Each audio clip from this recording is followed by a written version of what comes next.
The Buddha never taught, accept all change. He taught this.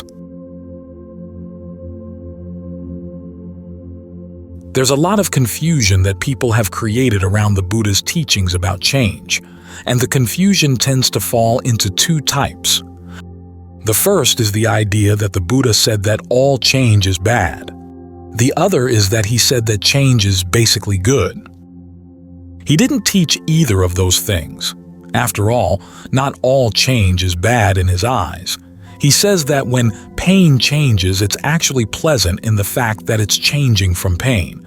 And the fact that our minds can change and be trained is what makes his teaching possible. As he said, skillful qualities can be developed. Unskillful ones can be abandoned. If skillful qualities couldn't be developed, there'd be no point in his teaching. If unskillful qualities couldn't be abandoned, there'd be no point in his teaching. So those kinds of change are actually good. But then again, he didn't say that all change was good. There's a belief that he said you have to accept the fact that everything is changing, and so you have to adjust your aims around happiness to the fact that there will never be a permanent or lasting happiness. Just learn how to accept change and then you won't suffer. But that's another misunderstanding. He said that there is a deathless happiness. There is a dimension that we can touch that doesn't change. People get the context here mixed up. They think that the Buddha starts with the idea that everything changes and then tells you to try to look for happiness in a world where there's nothing but change. That's putting change before your desire for happiness. Actually, he puts your desire for true happiness first. He's probably the only religious teacher I know of who does. He tells you to honor your desire for true happiness. And then, working from that desire, you look at the facts of change. Which changes are good and which changes are bad. Which changes will actually help in finding that desired happiness and which ones will get in the way. Two kinds of change, he said, are particularly dangerous. The first has to do with making the mistake of looking for a lasting happiness in things that are going to change and turn on you. This is an issue of wisdom. It's because of our lack of wisdom, our lack of discernment, that we're looking for happiness in the wrong places. The other change that's dangerous is the fact that the mind can change so quickly. As he once said, the mind is so quick to change that there's no adequate analogy for how fast it is. Even the twinkling of an eye is too slow.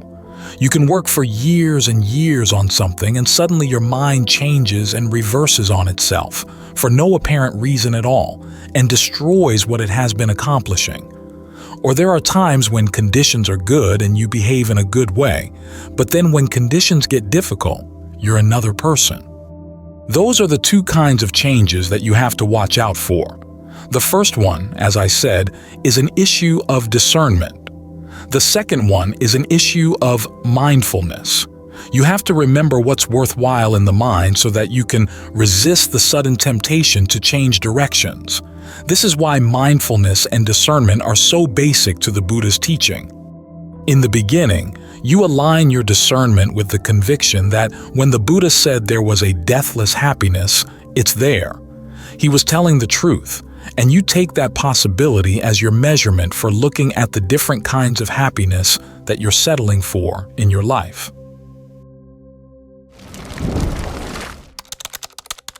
Are they really good? Are they really reliable? All too often, we focus our sights on something and then we blind ourselves to everything else, such as the fact that what we want is going to change. Or we tell ourselves that it doesn't matter. Or we tell ourselves, I'll deal with that when it happens. I'll go for the pleasure I want right now. But the dealing with that change later, especially if you've gotten really addicted to that particular kind of happiness, is going to be very difficult. So you want to bring wisdom to your desire for a happiness that's lasting. And an important part of that wisdom is realizing it has to come from your own actions. This is another area where discernment builds on conviction. And this is also where all the other factors of the path come in. The path requires not only discernment but also virtue and concentration, because any happiness that's not based on these qualities is sure to fall apart. Even some of the happiness that comes with the path is going to fall apart if you let yourself just stop where you are and say, well, this is good enough for me. You get a little bit of concentration. That's good enough for me. You get a little bit of well-being and you say, that's good enough for me. That attitude puts a big roadblock in your path. As the Buddha said, the secret of his awakening was not to rest content with skillful qualities. So you work on what you've got, maintain what you've got, and then, as what you've got gets more and more solid, you look for ways in which you can improve it. The mindfulness factor of the path is there to make you stick with your roadwork. It's your way of helping to protect the mind from its sudden changes. You learn how to stitch the moments of the mind together so that when you've learned a good lesson, you can remember, you can keep it in mind. You can bring it to bear on whatever comes up. You may know that something is unskillful, but then something inside you decides that it doesn't matter. That's called a lack of shame and a lack of compunction. These two lacks put blinders around you. They say, this doesn't matter. That doesn't matter. I'm going to go straight for what I want. And then they actually make the ability to remember something more and more difficult. They're the real enemies of mindfulness. So when that thought comes up, it doesn't matter. Ask yourself, it doesn't matter in what context. The context of quick hits, the context of apathy, or the context of your true best interest. As the Buddha says, it's good to keep in mind that there are beings who have found the way to true happiness, who've attained true happiness. They look back on us, and they have pity for us. But they've also learned to have a sense of real disgust toward the types of mental states that would lead to something unskillful. They're able to remember that disgust as the states come up. They don't put up blinders on their eyes. They don't pretend that it's okay. They keep reminding themselves, okay, you know the bad results of this particular kind of unskillful state. You've seen it in other people. Well, it looks like just the same sort of thing in you when other people see it in you. In this way, mindfulness fosters a healthy sense of shame that helps keep you from making those changes that would destroy the things that you want, the true happiness that you want. It's interesting that in Thai, the words mindfulness and discernment, Sati and Paññā, form a compound that means intelligence, Sati-Pañña. Intelligence is not only wisdom, but also the ability to keep things in mind. You're both wise enough and mindful enough to remember what is important to keep in mind, the things that will protect you. This is why it's so important to remember that mindfulness does mean just that, the ability to keep something in mind. It's not simply accepting what's arising and passing away. That's equanimity. Mindfulness is when you keep in mind the fact that there are skillful qualities and unskillful qualities, and that if something unskillful comes up, you've got to get rid of it. If something skillful arises, you've got to encourage it. And if it hasn't arisen, you've got to give rise to it. And you remember how to get rid of the unskillful qualities and encourage the skillful one. That's what you want to remember. So, remembering the right things and bringing them to bear all the time is what makes this kind of mindfulness intelligent. In that way, it protects you from the dangers of change and teaches you how to take advantage of the good side of change, the fact that skillful qualities can be developed. Then you use them to work on your unskillful qualities so that you're not overwhelmed by the fact that there's anxiety, fear, complacency, or whatever the unskillful qualities are. They can seem so big when you don't have anything to shore you up to provide you with a good foundation. But they become more manageable when you can remember your true aims and the tools to realize them. That's your foundation. We begin building that foundation when, through conviction, we pick up the discernment from the Buddha and his noble disciples, and we try to remember it. Then, as we see that that discernment really does work in our lives, it becomes more and more our own. So we develop mindfulness and discernment to protect us from the dangers of change. And in developing them, we're taking advantage of the opportunities provided by change. In particular, the fact that the mind can change in the positive direction. Always hold on to that fact, because one of the worst things you can do is tell yourself, "Oh well, I'm just stuck here. I'm never going to get any better. It's never going to change, so I might as well give in to my old impulses." Skillful qualities can be developed. You can change. So we have to learn how to be selective in how we approach the issue of change so that it doesn't get in the way of true happiness. In fact, learn how to use it to take you to a true happiness. That's when you understand what the Buddha meant when he was talking about change.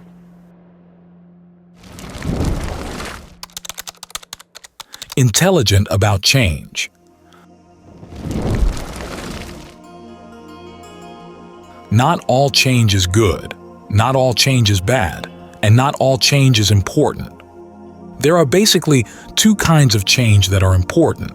One is the fact that we tend to look for happiness in things that are going to change, hoping that they'll last, hoping that they'll be reliable. And again and again and again, we're disappointed, like the person who kept eating hot peppers hoping to find a sweet one someday. That kind of change is the change you have to accept so that you can go beyond it. But it's important to understand what acceptance means here. You don't just accept the fact that things change and leave it at that. You set your sights higher, looking for a happiness that doesn't change. The other kind of change that's really important is the fact that your mind is so changeable. As the Buddha once said, it's so quick to change that even he couldn't think of a good analogy for how quick it was. Here he was, the master of analogies, and even he couldn't find an analogy for how quickly the mind can change. The twinkling of an eye is still slower than the mind when it's ready to change. And that's the kind of change you have to fight. Once the mind is in good shape, you have to resist its tendency to change. To deal with the first type of change, you have to develop discernment. To deal with the second type, you have to develop mindfulness. You hear again and again the Ajahns in Thailand talking about how the essential factors of the path are mindfulness and discernment. The two words, Sati and Paññā, go together in Thai. In fact, in Thai, when you put the two together as a compound, Sati-Pañña, mindfulness and discernment, it means intelligence. And that's what intelligence is. It's not a matter of trying to see that all change is good or all change is bad, or that all change is something to be accepted. Instead, you're discerning and you figure out how to deal properly with whatever change comes your way. With regard to the things that the mind tries to find happiness in, that's when you have to develop discernment around the three perceptions to see where these things are inconstant, and the fact that they're inconstant means that they're stressful. You can't really find a lasting happiness there. And if something is inconstant and stressful, is it worth calling yourself? Is it worth identifying with? Is it worth pursuing as your basis for happiness? These perceptions are tools for peeling away your attachments to things that change in that way. But what are you going to do as you keep pulling away your attachments? Where are you left? That's where mindfulness comes in. As the Buddha says, the duty of mindfulness is not just to watch things arise and pass away. Its actual duty is to actively give rise to things that are skillful and to help unskillful things pass away more quickly. This is what you've got to remember. Right mindfulness deals with the things you need to keep in mind as you try to develop skillful qualities and abandon unskillful ones. If something skillful comes up in the mind, you don't just simply watch it come and go and say, "Well, that's change." You remember to do your best to make it arise. When it's there, you remember to do your best to keep it coming, to keep it in place, and to let it grow. As for unskillful things, you remember to do your best to get rid of them. Once you're rid of them, you remember to make sure they don't come back. It's by overcoming this second kind of change, the changeability of the mind, that you actually give yourself the strength you need in order to deal with the first kind of change, analyzing it with your discernment. To do this, you've got to develop all the strengths of the mind. There are basically 5, and all 5 are things you want to work at bringing into being so that when you feel weak, you have something to fall back on. When the mind feels very susceptible to change, wanting to give up in its pursuit of what's really good for it, and to accept a less than ideal happiness, you want to be able to remind yourself that you've got strengths to sustain you through the tough patches along the path. At the very least, you've got conviction that the Buddha was right, that human beings can do this, can put an end to suffering, and that it's a really worthwhile project. Even if the project goes more slowly than you would hope, you can't say, well, I'll just give up on this for the time being and pursue something else, because this thought will then be constantly nagging away at the back of the mind, trying to pull you off the path. You've got to have conviction that the Buddha could do it. He was a human being, he could do it. You're a human being, you can do it too. That's the attitude he has you take. Even though that's a form of conceit, it's useful conceit.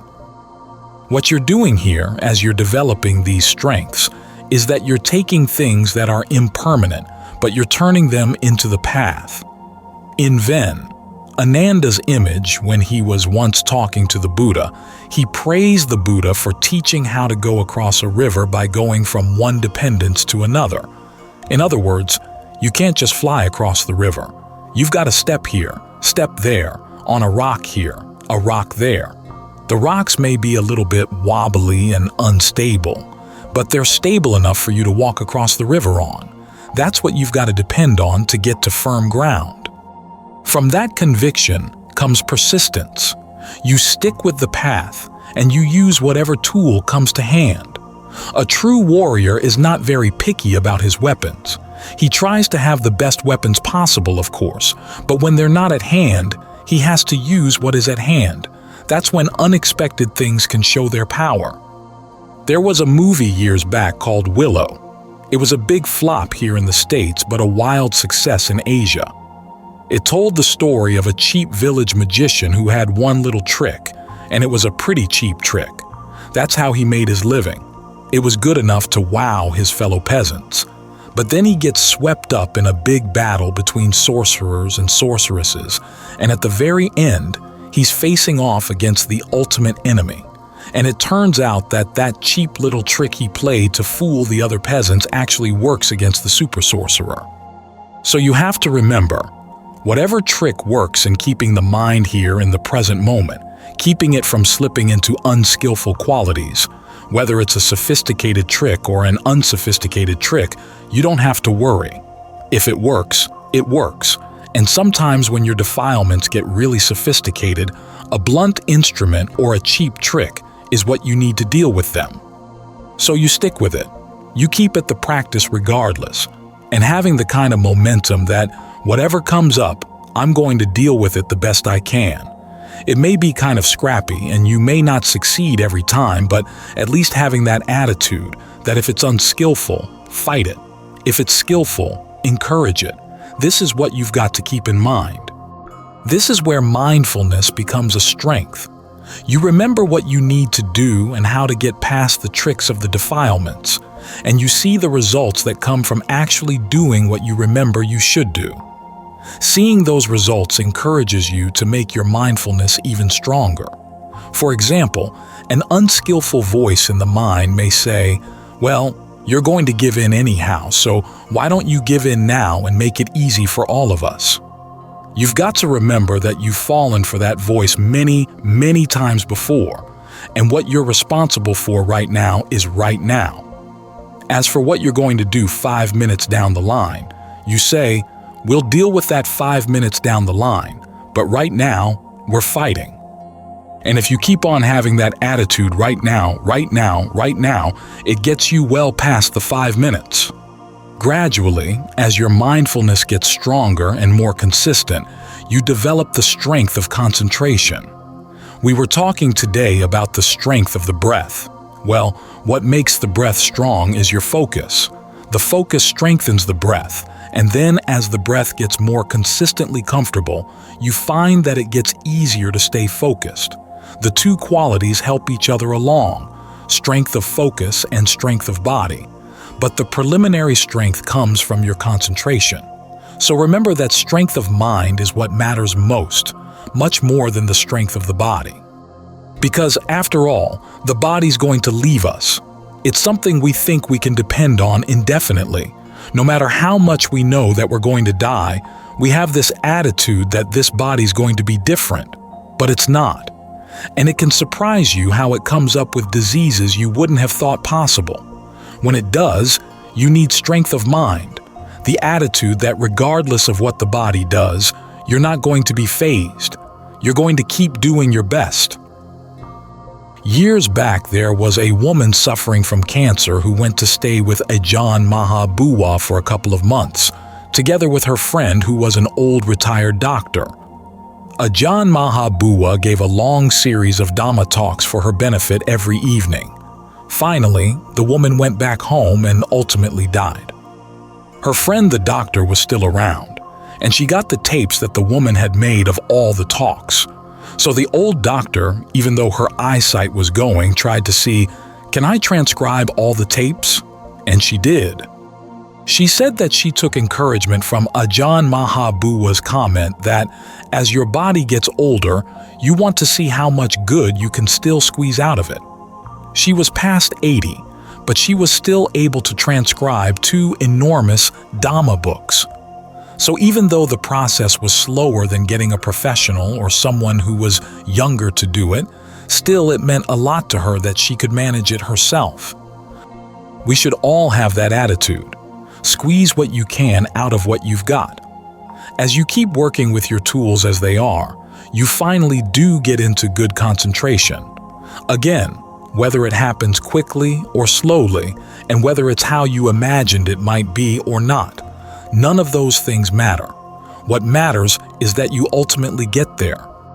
Of course, in doing this, you develop the strength of discernment as you learn the tricks of the trade. How to get the mind to settle down, how to get the mind to stay there, and how to keep your guard up for whatever is going to come along and destroy your concentration. And ultimately, you even begin to see what in the concentration is still an unnecessary burden, and you can let that go too. This is a lot of the strength of discernment. It's a strength that comes when you see you carry around too many loads and you begin to realize, oh, this a load I can let go of. This is another load I can let go of. That's one of the signs of wisdom, your ability to see which things really are your responsibility and which things are not. And as you lighten your load, then even though the strength of the body may be declining, still the fact that the load on the mind is lighter means that your mind can manage it. These issues all fall under that second kind of change, the change you want to remember to stop, to prevent good but changeable things in the mind from slipping away. You do this by fighting whatever is going to come and try to destroy them. Remembering this is the duty of mindfulness, but it pulls in discernment. It pulls in all your other good qualities as well. So as you look at change in yourself and change around you, remember that certain changes are a lot more important than others, and they have to take priority. First, the changes where you have to use your discernment to accept the fact that they will change, and to learn to release yourself from any attachment to them.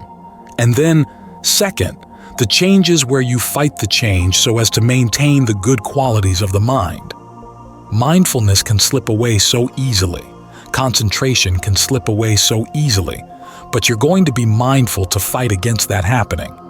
You try to develop and maintain these things, because after all, that's one of the duties of the 4 Noble Truths, to develop and maintain the factors of the path. All too often, people talk about the 3 characteristics, or the 3 perceptions, totally without reference to the 4 Noble Truths. The 4 Noble Truths carry 4 different duties, and one of those duties is to develop concentration, to develop mindfulness. You don't just watch these things come and go. Then, within the context of the 4 Noble Truths, you use the 3 perceptions to help with the duties of each truth, to comprehend stress, to abandon the cause, to realize cessation, and to develop the path. So make sure you keep your duties straight and use some intelligence around change. Use your discernment, use your mindfulness, so that you can gain the good that comes from managing change in the proper way. Finally, of course, by doing this, you get to something that doesn't change. Those good qualities enable the mind to open up to another dimension that's totally free from change. That's why we work on them. Ultimately, they will fall away. After all, they're part of the path, and the path is fabricated. But the goal isn't fabricated. Once attained, it doesn't fall away. The path doesn't cause the goal. It takes you there. And the goal is something else entirely.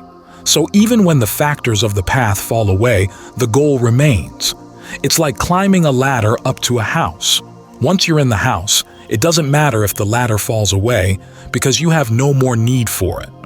The house is so good that you'll never have to leave or even want to leave. It's that good. This means that we focus on change, learning to be intelligent about change, so that we can find a basis for happiness that really is worthwhile, one that's not going to change on us at all. Once you've found that, you can let everything else go, because what you found doesn't need any support or any improvement at all. It's the ultimate happiness, and it won't let you down.